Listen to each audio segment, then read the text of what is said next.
नमस्कार दोस्तों, आज बात करने वाला हूँ ITR question, income tax return, income tax या डायरेक्ट टैक्स से रिलेटेड क्वेश्चन जो जॉब इंटरव्यू में पूछे जाते हैं। अगर आप accountant, chartered accountant, cost accountant या फिर टैक्स प्रोफेशनल के लिए जॉब में जा रहे हैं तो कौन कौन से क्वेश्चन ITR, इनकम टैक्स या डायरेक्ट टैक्स से रिलेटेड पूछे जाएंगे, आज इस वीडियो के अंदर बात करूँगा। चलिए इसको समझेंगे स्टेप बाय स्टेप। उससे पहले बताना चाहूँगा, जो भी भाई बंधु मेरे चैनल पे पहली बार है, इस वीडियो को पहली बार देख रहे हैं, जिन्होंने अभी तक सब्सक्राइब नहीं किया, सब्सक्राइब कर लीजिए, साथ ही साथ बेल आइकन पे भी क्लिक कर लीजिए ताकि इस तरह का कंटेंट आपको मिलता रहे। सो दोस्तों, सबसे पहला क्वेश्चन पूछते हैं कि इनकम टैक्स क्या है और कैसे इसे कैलकुलेट किया जाता है। तो इनकम टैक्स एक डायरेक्ट टैक्स है जो कि एनुअल बेसिस पे चार्ज किया जाता है किसी पर्सन से। गवर्नमेंट चार्ज करती है इनकम टैक्स, वो इनकम के ऊपर डिपेंड करता है। अलग अलग कैटेगरी की इनकम होती है, उसके बेसिस पे इनकम टैक्स चार्ज किया जाता है। तो इनकम की कैटेगरी क्या है या इनकम के हेड्स क्या है जिसके अंदर चार्ज किया जाता है, ये 5 हेड है। जैसे कि सैलरी इनकम पे अलग तरीके से चार्ज किया जाता है, इनकम फ्रॉम हाउस प्रॉपर्टी से अलग तरीके से चार्ज किया जाता है, बिजनेस एंड प्रोफेशन से अलग तरीके से है, कैपिटल गेन से अलग तरीके से है, और इनकम फ्रॉम अदर सोर्स से अलग तरीके से इनकम टैक्स चार्ज किया जाता है। प्रीवियस ईयर का असेसमेंट ईयर के अंदर चार्ज किया जाता है। प्रीवियस ईयर में जो भी इनकम आपने अर्न करी, उसके इनकम को नेक्स्ट ईयर के अंदर असेसमेंट ईयर में चार्ज किया जाता है। असेसमेंट ईयर क्या है, प्रीवियस ईयर क्या है, आगे समझते हैं इसको। सबसे पहले समझते हैं असेसमेंट ईयर क्या है।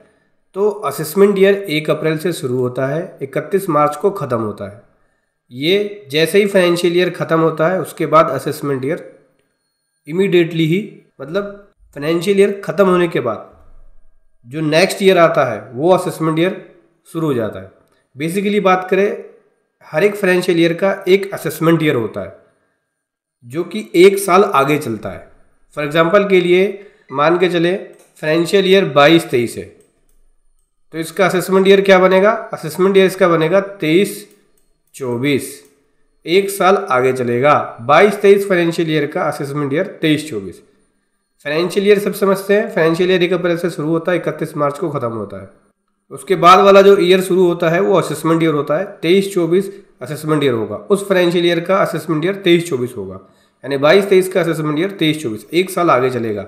इसी प्रकार से प्रीवियस ईयर क्या होता है, तो प्रीवियस ईयर का मतलब हो गया जब यहाँ पे इनकम जिस ईयर में अर्न की जाती है वो प्रीवियस ईयर कहलाती है। जैसे कि अगर इनकम आपने 22-23 में अर्न किया है तो इसकी टैक्स की पेमेंट 23-24 असेसमेंट ईयर में जाएगा, 22-23 यहाँ पे प्रीवियस ईयर होगा। मतलब जो भी इनकम आपने अर्न करी, जो आपकी टैक्सेबल हुई जिस ईयर में, वो ईयर यहाँ पे प्रीवियस ईयर कहलाएगी। प्रीवियस ईयर को और फाइनेंशियल ईयर को एक ही कैटेगरी में रखा जाता है क्योंकि फाइनेंशियल ईयर भी बिल्कुल सेम होता है। यहाँ पे अगर फाइनेंशियल ईयर 22-23 है तो इसका असेसमेंट ईयर 23-24 होगा और प्रीवियस ईयर भी 22-23 बनेगा। 22-23 की ईयर में इनकम को अर्न किया गया, फाइनेंशियल ईयर भी 22-23 होगा। इसमें फाइनेंशियल ईयर का मतलब क्या हुआ, मैंने आपको बताया। फाइनेंशियल ईयर का मतलब 1 अप्रैल से शुरू होगा, 31 मार्च को ख़त्म होगा। अब समझते हैं कि ITR की ड्यू डेट्स क्या होती है, इनकम टैक्स रिटर्न फाइलिंग की ड्यू डेट क्या होती है। उससे पहले समझो इनकम टैक्स रिटर्न क्या होता है।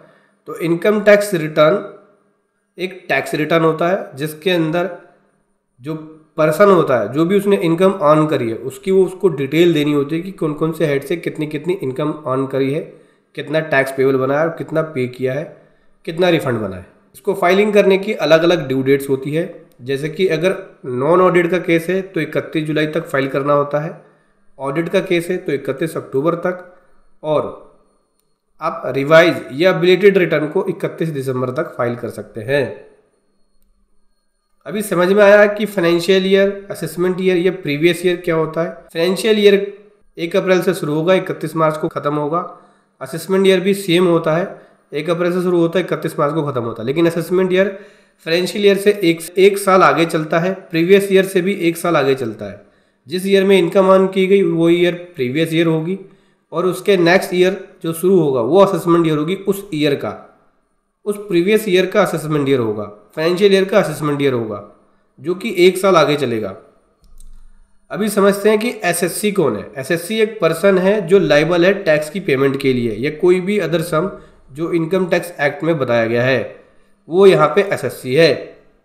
टोटल इनकम का मतलब क्या हुआ? टोटल इनकम क्या होता है? टोटल इनकम का मतलब हो गया कि जो भी आपकी ग्रोस इनकम बनी उसमें से डिडक्शंस लेस करने के बाद जो भी नेट इनकम निकलेगी वो आपकी टोटल इनकम बनेगी।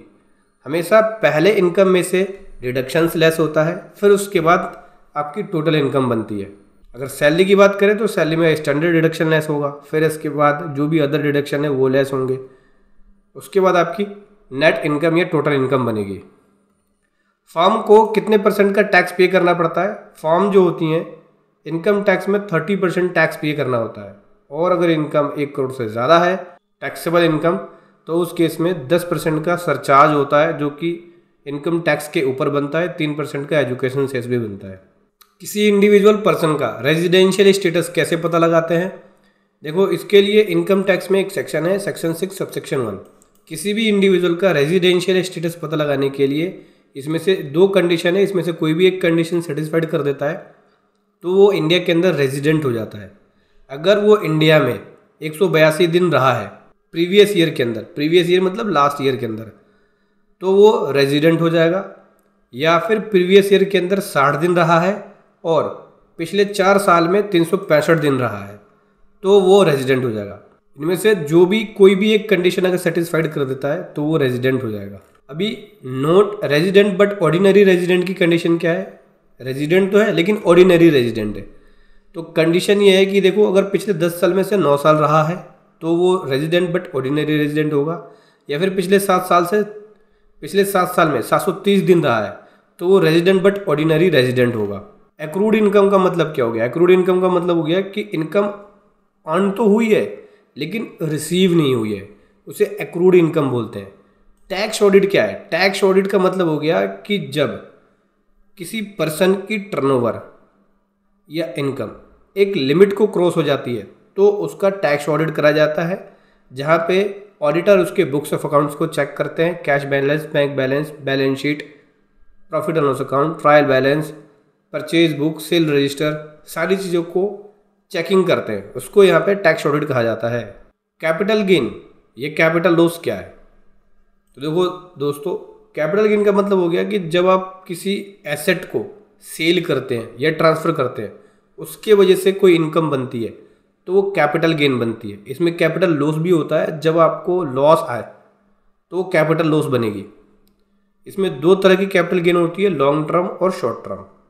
जब किसी एसेट को 1 से 3 साल के बीच बेचा जाए, मतलब 1 ईयर से 3 ईयर के बीच में बेचा जाए किसी एसेट को सेल करे, उससे जो प्रॉफिट निकलेगा वो लॉन्ग टर्म कैपिटल गेन बनेगा। जिसको 1 साल के अंदर ही बेच दिया जाए और उससे अगर कोई प्रॉफिट बनता है तो वो शॉर्ट टर्म कैपिटल गेन बनता है।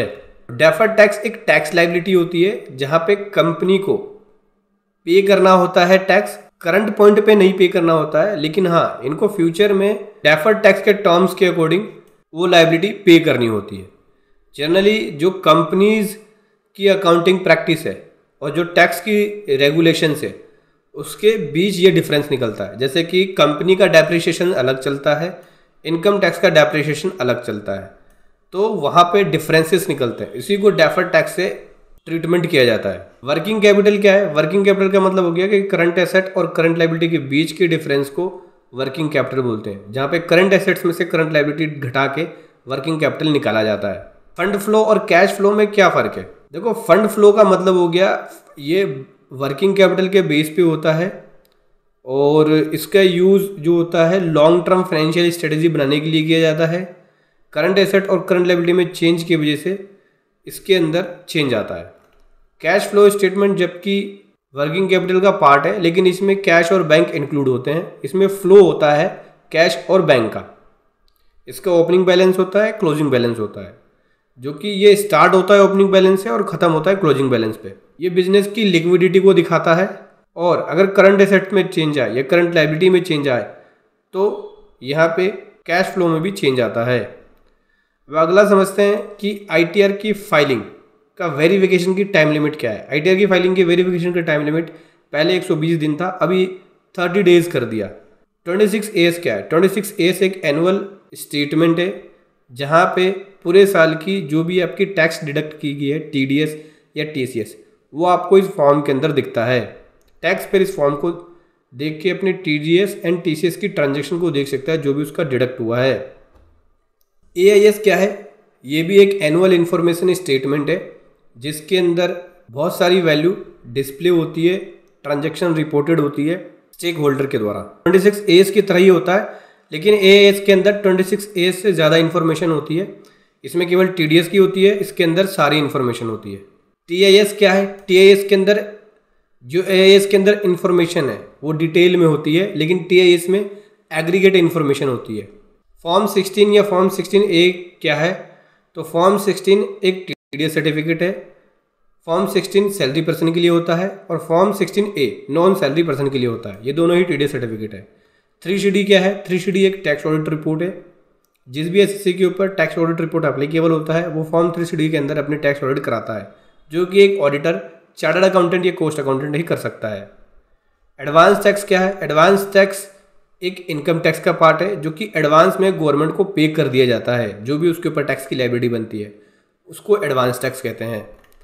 अगला पूछते हैं कि सेल्फ असेसमेंट टैक्स क्या है? सेल्फ असेसमेंट टैक्स एक इनकम टैक्स का पार्ट है जहाँ पे एसएससी जो अपनी आईटीआर फाइल करते हैं तो जो भी टैक्स बनता है वो खुद से ही जमा कराते हैं, तो उसको यहाँ पे सेल्फ असेसमेंट टैक्स बोलते हैं। तो समझ गए दोस्तों, इस तरह के question ITR income tax return से रिलेटेड या इनकम टैक्स से रिलेटेड आपसे जॉब इंटरव्यू में पूछे जा सकते हैं। वीडियो कैसी लगी ज़रूर बताएं। Thank you so much. जय हिंद, वंदे मातरम।